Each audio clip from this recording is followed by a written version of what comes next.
जनपद गोंडा से बड़ी खबर है, जहां पर भाजपा के पूर्व सांसद ब्रजभूषण शरण सिंह का बड़ा बयान सामने आया है, जिसमें उन्होंने विनेश फोगाट और बजरंग पुनिया पर बड़ा आरोप लगाया है।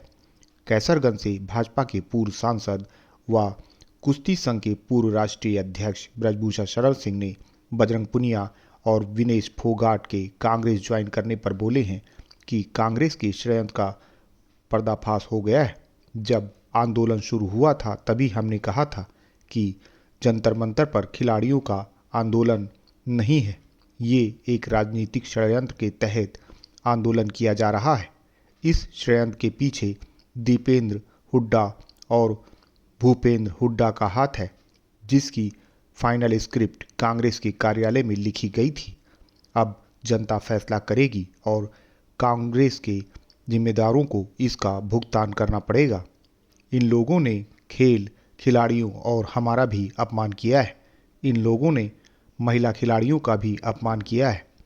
वहीं अपने चुनाव लड़ने और प्रचार करने पर सांसद ने कहा है कि पार्टी जो कहेगी करूंगा, और अभी मैं चुनाव नहीं केस लड़ रहा हूं। भाजपा में नेताओं का अकाल नहीं है। साथ ही ये भी कहा है कि बाद में विनेश फोगाट कहेंगी कि मेरे साथ भी षड्यंत्र हुआ है। ये सारी बातें पूर्व भाजपा सांसद ब्रजभूषण शरण सिंह ने अपने आवास गोंडा जिले के विष्णुहरपुर में कही है।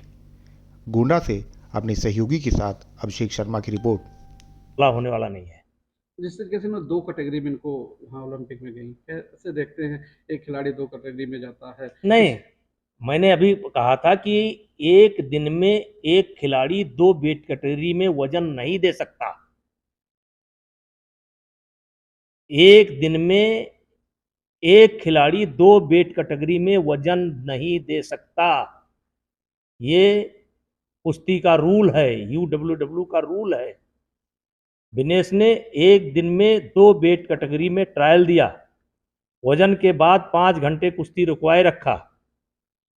पहली कुश्ती 53 किलो में 10-0 से हार गई। फिर जाकर के कुश्ती लड़ा 50 किलोग्राम में और 5-1 का स्कोर था। शिवानी पवार कुश्ती जीत रही थी और हंगामा खड़ा किया गया और बेईमानी करके रेलवे के रेफरियों ने बेईमानी करके, क्योंकि उस समय फेडरेशन को उस ट्रायल से अलग कर दिया गया था, बेईमानी करके विनेश फोगाट को जिताया गया और जिता करके भेजा गया, जिसका परिणाम ईश्वर ने वहां जाकर के दे दिया। जिस तरीके से उन्होंने आरोप लगाकर प्रदर्शन किया, अब तो कुछ सामने खुल रहे हैं। नहीं, हमने तो पहले दिन कहा था कि ये घटना झूठ है और ये कांग्रेस के द्वारा प्रायोजित है। भूपेंद्र हुड्डा इसके मुख्य किरदार हैं, दीपेंद्र हुड्डा इसके किरदार हैं और आज वो सारी चीज़ें निकल करके सामने आ गई हैं। कुछ चीज़ें बाकी हैं, जब अदालत का फैसला आएगा तो आ जाएगा।